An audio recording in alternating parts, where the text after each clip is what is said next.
আসসালামু আলাইকুম ওয়া রাহমাতুল্লাহি ওয়া বারাকাতুহু। আয়াতুল কুরসি পবিত্র ধর্মীয় গ্রন্থ কোরআনুল কারীমের সবচেয়ে বড় ও দ্বিতীয় সূরা আল বাকারার ২৫৫তম আয়াত, যা পুরো কোরআনের সবচেয়ে বড় আয়াতও বটে। এ আয়াতের রয়েছে অনেক ফজিলত।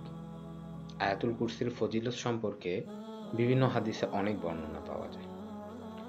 বিশেষ করে রাসূলুল্লাহ সাল্লাল্লাহু আলাইহি সাল্লাম বলেন, যে ব্যক্তি প্রত্যেক ফরজ নামাজের পর আয়াতুল কুরসি পাঠ করবে, মৃত্যু ব্যতীত কোনো কিছুই তার জান্নাতে প্রবেশে বাধা দিতে পারবে না।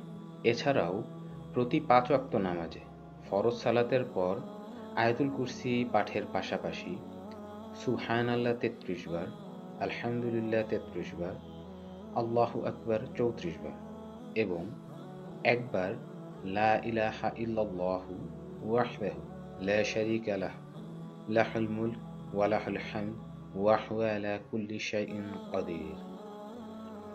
উক্ত তাসবিহগুলো পাঠে গুনাহসমূহ যদি সমুদ্রের ঢেউ রাশির মতো অসংখ্য পরিমাণও হয়, তবুও আল্লাহ তার বান্দাকে ক্ষমা করে দিবেন ইনশাআল্লাহ।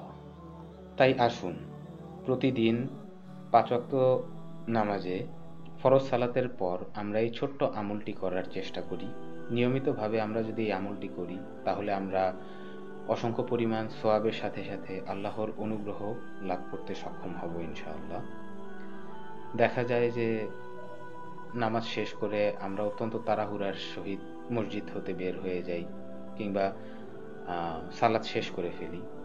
শয়তান আমাদেরকে হয়তো ভুলিয়ে রাখে, এই ছোট্ট আমলটি করার ব্যাপারে আমরা উদাসীন হয়ে পড়ি। কিন্তু আমরা এই ছোট্ট আমলটি করার মাধ্যমে কিন্তু অসংখ্য পরিমাণ সওয়াব লাভ করতে পারবো। তাই আসুন আমরা এই ছোট্ট একটি আমল নিয়মিতভাবে করার চেষ্টা করি। আল্লাহ আমাদের সকলের আমলগুলো কবুল করে নিক।